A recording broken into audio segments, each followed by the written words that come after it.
Everything eventually ends, and there comes a time when every one of us will be forced to ask the same question. Usually when the battlefield is gone still, and the party begins to realize that their friend isn't getting back up.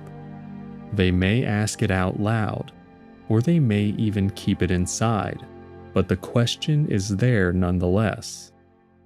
What happens after we die? Because in this world, death is not vague. It has roads that are commonly taken. It has judges and guardians. And if you're unlucky, it even has predators along the way. Today's lesson is about what comes after, a simple question that almost everyone is asked, but it's a truth that remains hidden until you find yourself walking down that well-traveled path.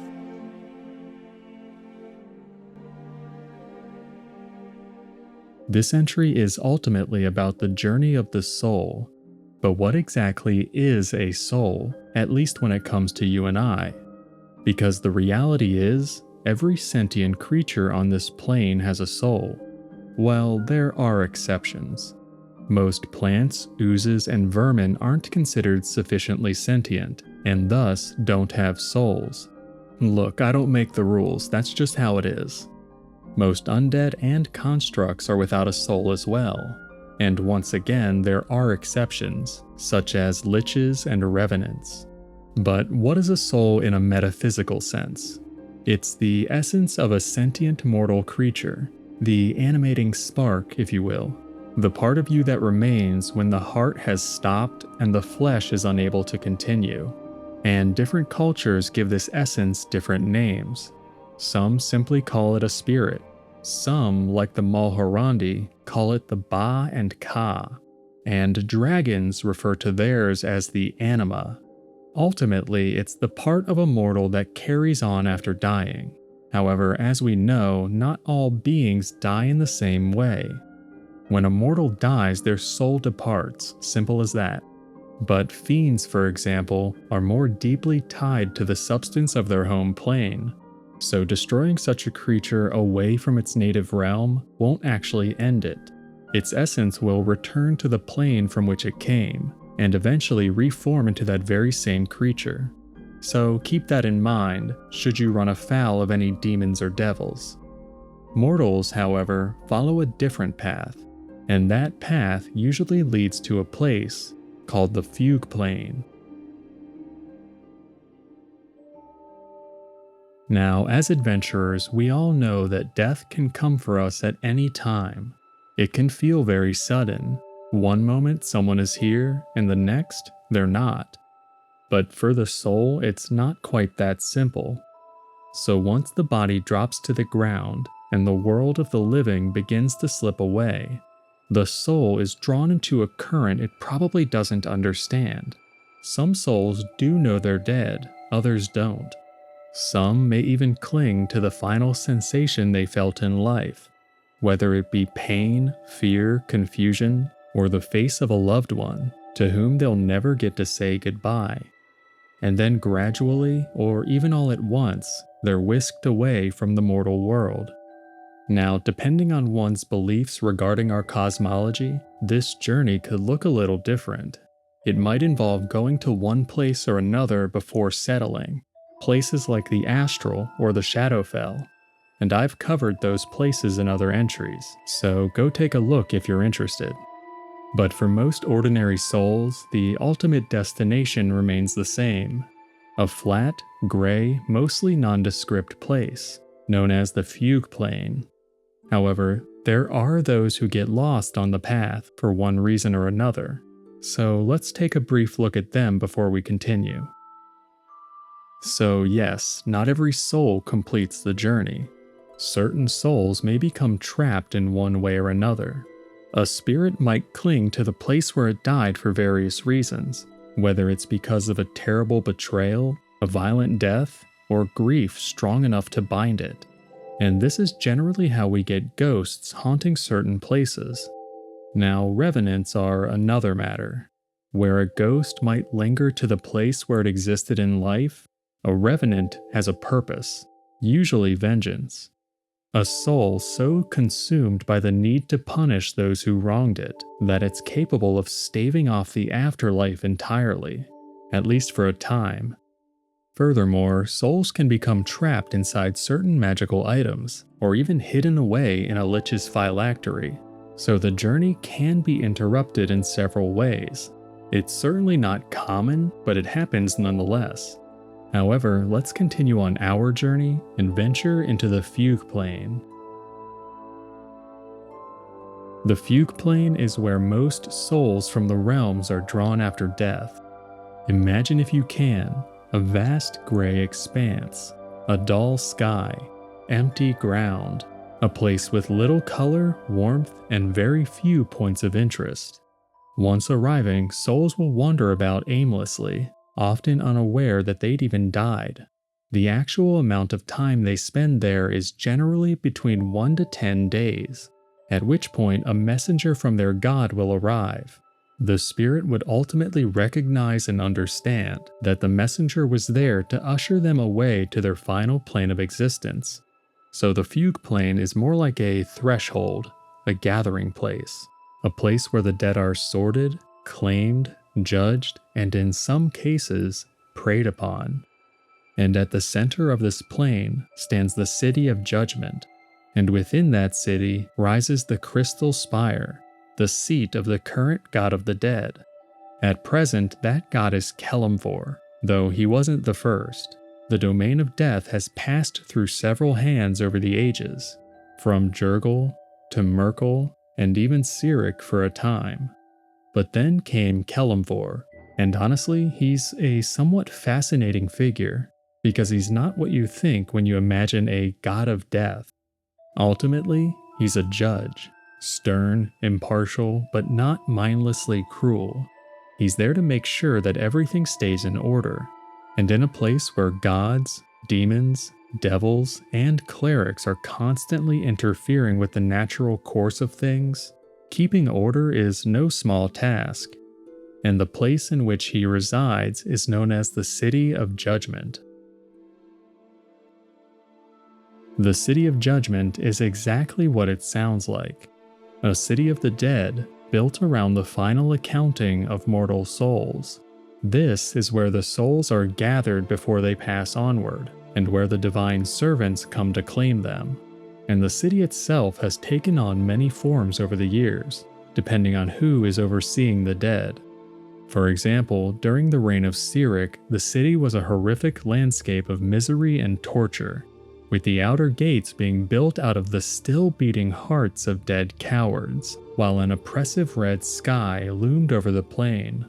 However, under Kelemvor, the city was made to be intentionally colorless and bland, which kind of reflects the stoic nature of the current god of the dead. And as far as the central spire is concerned, we know very little. However, we do know that prior to Kelemvor, the tower was called the Bone Castle, so you can probably imagine how that looked. But once Kelemvor took over, he changed it into a gleaming tower of crystal as a symbol of his fairness and transparency. Then we come to the final point of interest in the City of Judgment, the Wall of the Faithless. But I'll talk about that here in a bit. So, the City of Judgment. It exists as both a spiritual waiting room and a reminder that even though you may be dead, you aren't consequence-free. If anything, it reveals what consequences were waiting all along. Who did you serve? What did you believe? Who did you betray? And when your name is called, who will come to claim you? In this universe, it's broadly understood that there are 3 kinds of souls. We'll call them the faithful, the faithless, and the false. First, the faithful. This category is going to be what happens to the majority of souls, and the process for the faithful is relatively straightforward. Relatively. A mortal who worshipped a deity, served that god faithfully, or otherwise properly adhered to their divine mandates, will be collected by a servant of that particular god. And all of these determinations are made by Kelemvor. He decides whether or not the person was devout or how honestly they lived their lives. And once they depart, a follower of a noble god might be taken to a place of peace and beauty. A follower of a darker god may find the next life less pleasant, though perhaps perfectly suited to the beliefs they embraced in life. So when a mortal dies, the question of which god they served can matter a great deal. And once taken to their god's divine realm, the soul will become what's often called a petitioner. Petitioners are then transformed by the plane or realm that they enter. Some retain much of who they were, others slowly lose memories of their mortal life, some become servants of their deity, and some become part of the realm's eternal order. So the exact fate varies. But what happens to those who simply had no faith at all? Traditionally, the faithless are those who either refused to follow a patron deity or simply never believed in the gods at all. And yes, those people do exist. Despite all the works we see from various gods, there are those who for one reason or another decide it's not for them. And in older accounts, their fate was among the bleakest of all. Since they had no patron deity, this meant that they had no representative to collect their spirits. So instead, they were directed into the City of Judgment, where Kelemvor would essentially declare them to be without faith. Once that happened, they would be condemned to the Wall of the Faithless, where they would become part of the wall that surrounded the city, and where their souls would slowly dissolve into nothing. However, as of 1492, it's said that Jurgil, Kelemvor's seneschal, and one of those who held the god's title in the past, had confirmed that the wall is no longer part of the city. So fear not if any of you are faithless. Jurgil says that instead, your spirits are merely condemned to wander the Fugue Plane forever. Then there are the false. The false are those who betrayed the faith they claim to follow. A person who swore themselves to a god and then knowingly violated that bond. Like someone who used the protection of faith as a mask while only serving themselves. These souls are also judged by Kelemvor, then assigned a task within the City of Judgment. Interestingly, the vast majority of the city's inhabitants are among the false. However, the nature of these tasks vary, depending on how egregious the acts of betrayal were. Some were told to be guides for lost souls, while other more wicked spirits would be actively punished. And the most evil souls were simply turned into larvae and cast out, their souls becoming a form of currency for those in the lower planes. Now, I've intentionally left out one interesting aspect in all of this. The truth is, while the dead wait on the Fugue Plane, they're not always alone. While yes, divine servants do come to collect their souls, but others do as well. Demons and devils are given one final chance to bargain for these waiting souls. And honestly, this shouldn't be a surprise. Where there's a vulnerable soul and a chance to increase their population, you'll often see fiends waiting in the wings. Because the newly dead are often afraid. It's scary not knowing what comes next, especially for those who may have been less than devout in life.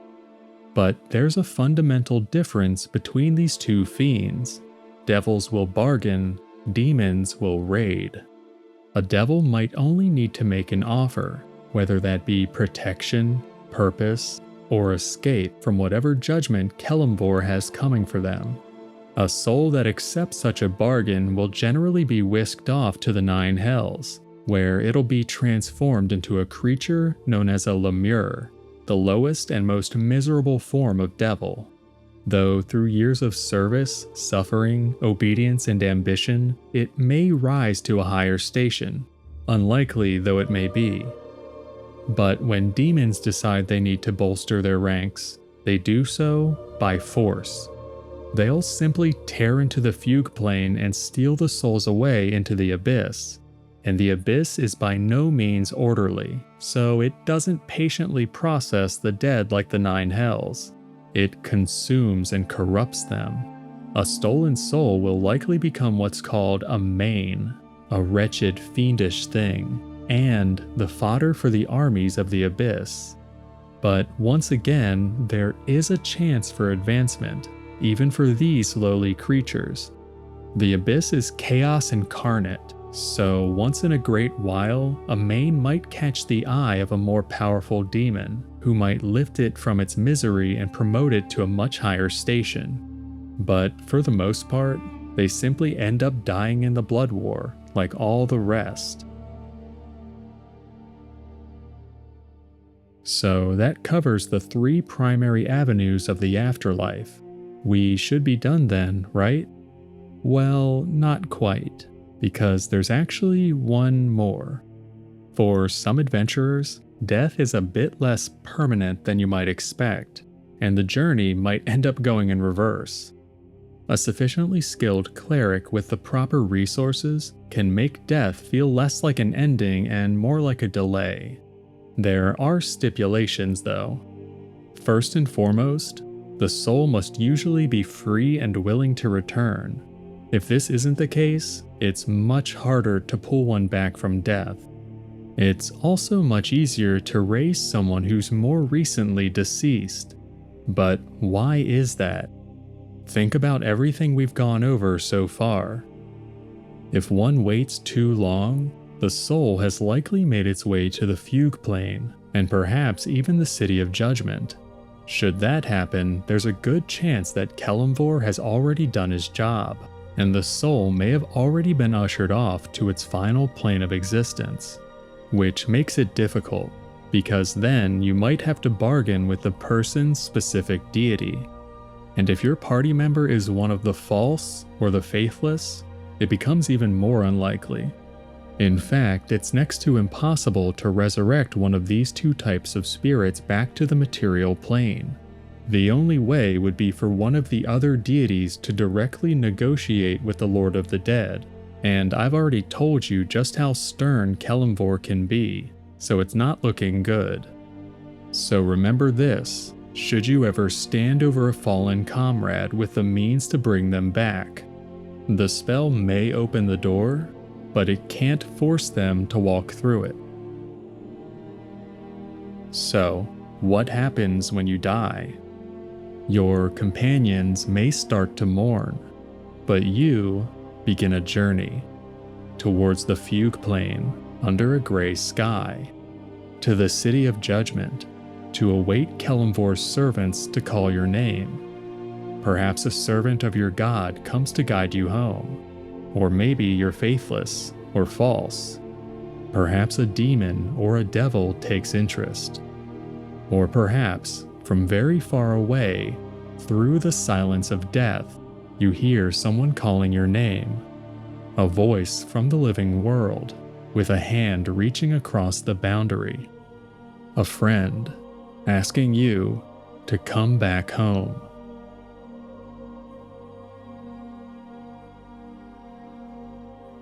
Okay guys, that's the end of this one on the Afterlife. Make sure to comment and hit that like button if you feel so inclined. Anyways, I'll see you for the next one, so be safe, take care, and happy trails.